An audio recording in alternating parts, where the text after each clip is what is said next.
Faktor keberhasilan berwirausaha. 1. Adanya peluang bagus yang dimanfaatkan. Wirausaha harus memanfaatkan peluang dengan baik yang sejalan dengan potensi diri, situasi, dan kondisi pasar serta proses perencanaan lainnya.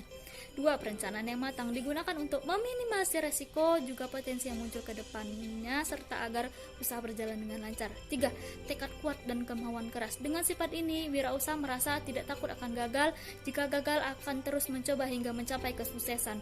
4. Modal dan keuangan yang baik dibutuhkan sesuai dengan operasionalnya dengan cara menentukan perencanaan kas dan keuangan yang baik serta mengatur pengeluaran dengan efisien. 5. Pemasaran yang efektif dibutuhkan untuk memperkenalkan produk dan jasa kepada konsumen dan juga agar sesuai dengan target pasar yang diinginkan.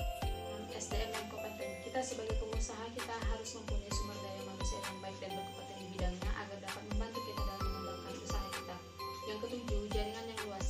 Kita harus bekerja sama dengan mitra bisnis yang lain agar dapat mengembangkan usaha kita dan memajukan usaha kita menjadi lebih baik lagi. Yang kedelapan, inovasi dan kreativitas yang tinggi. Kita sebagai pengusaha kita harus membuat inovasi serta kreativitas terbaru agar usaha kita dapat dikenal oleh masyarakat. Yang kedelapan, pengelolaan dan pengorganisasian usaha yang baik. Kita sebagai pengusaha harus melakukan organisasi terhadap usaha kita agar kita dapat meminimalisir kerugian di bisnis kita. Jadi di sini saya mau ngejelasin beberapa faktor kegagalan dalam berwirausaha. Yang pertama itu ada manajemen keuangan yang buruk. Kita semua tahu kalau keuangan itu sangat penting dalam sebuah usaha. Jadi apabila pengelolaan keuangannya itu buruk, maka akan membuat operasional usaha tersebut terhambat atau bahkan berhenti total. Terus yang kedua itu kurang bersungguh-sungguh dalam usaha. Jadi kalau kita itu mau sukses, tentu kita tuh harus bertekad dan bersungguh-sungguh. Sebaliknya, jika kurang bersungguh-sungguh, tentu usaha yang dijalankan pasti akan gagal. Kita tuh butuh fokus dan perhatian penuh dalam menjalankan usaha tanpa adanya distraksi dari kepentingan lainnya. Yang ketiga, kurang pengalaman di bidang usaha. Jadi kalau kita tuh kurang pengalaman di bidang usaha juga bisa membuat usaha kita tuh gagal. Pengalaman itu penting kali dan bisa didapatkan dengan mengikuti pelatihan atau menjadi karyawan di usaha orang lain gitu. Kalau kita nggak punya pengalaman, pasti kita nanti kalau pas buat usaha itu pasti kalang kabut gitu. Terus yang keempat itu kurang memahami bisnis yang dijalankan. Kegagalan usaha bisa didapat jika tidak memahami bisnis yang kita jalankan. Wirausaha itu harus mempelajari bisnis yang dijalankan dengan perencanaan yang baik dan matang dulu. Kalau enggak, pasti usaha itu bakal gagal. Jadi dia tuh harus mempelajari dulu tentang usaha yang mau dibuatnya itu. Saya akan menjelaskan faktor kegagalan wirausaha yang kelima. Poin yang kelima yaitu salah memilih rekan bisnis.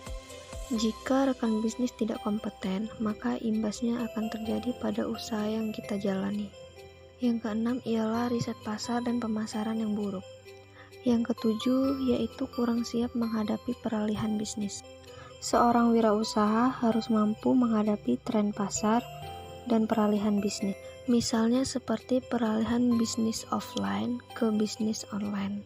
Yang kedelapan ialah kurang kompeten dan kurang inovasi. Yang terakhir, lokasi usaha yang tidak strategis.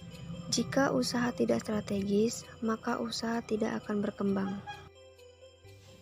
Saya akan memberikan contoh mengenai seorang pengusaha yang pernah mengalami kegagalan atau keberhasilan. Awalnya ia bukan seorang pengusaha, melainkan ia adalah seorang kepala bagian di bank konvensional yang sudah memiliki gaji yang cukup besar, yaitu 25 juta per bulannya. Mungkin kita sendiri akan sayang jika keluar dari pekerjaan tersebut dengan gaji yang memang sudah besar. Namun si bapak ini tadi, ia keluar dari pekerjaan tersebut dikarenakan yang paling mendorongnya adalah satu, jika dikaitkan dengan Islam adalah riba, sehingga ia memutuskan meninggalkan apa yang ia miliki, status jabatan dan gaji yang besar hanya untuk membuka bisnis sebagai penjual kue. Namun ia tidak malu, karena kenapa? Karena ia mendapatkan dorongan dari keluarga. dari anak, dan ia mendapatkan motivasi dan tekad keputusan yang memang dia anggap sudah benar, sehingga ia berjualan kue. Dan ia berjualan kue itu tepat di depan kantor yang ia kerja sebelumnya di bank tersebut.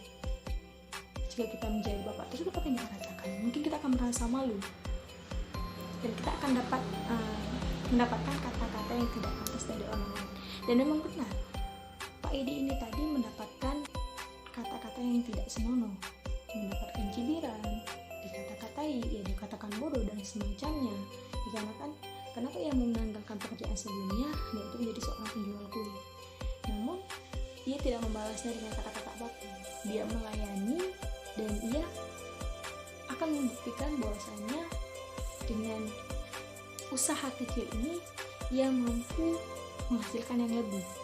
Dan benar, dengan tekad yang kuat, ia mampu membuka toko kue, ia mampu membuka toko roti yang besar, dan ia mampu mempekerjakan orang lain bersamanya.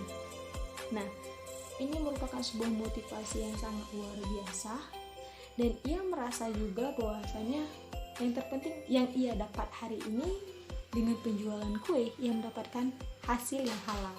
Nah, sehingga gaji yang besar saja bisa terkalahkan dengan seorang berwirausaha. Sehingga banyak sih pelajaran yang dapat kita petik dari pengalaman Pak Edi ini tadi.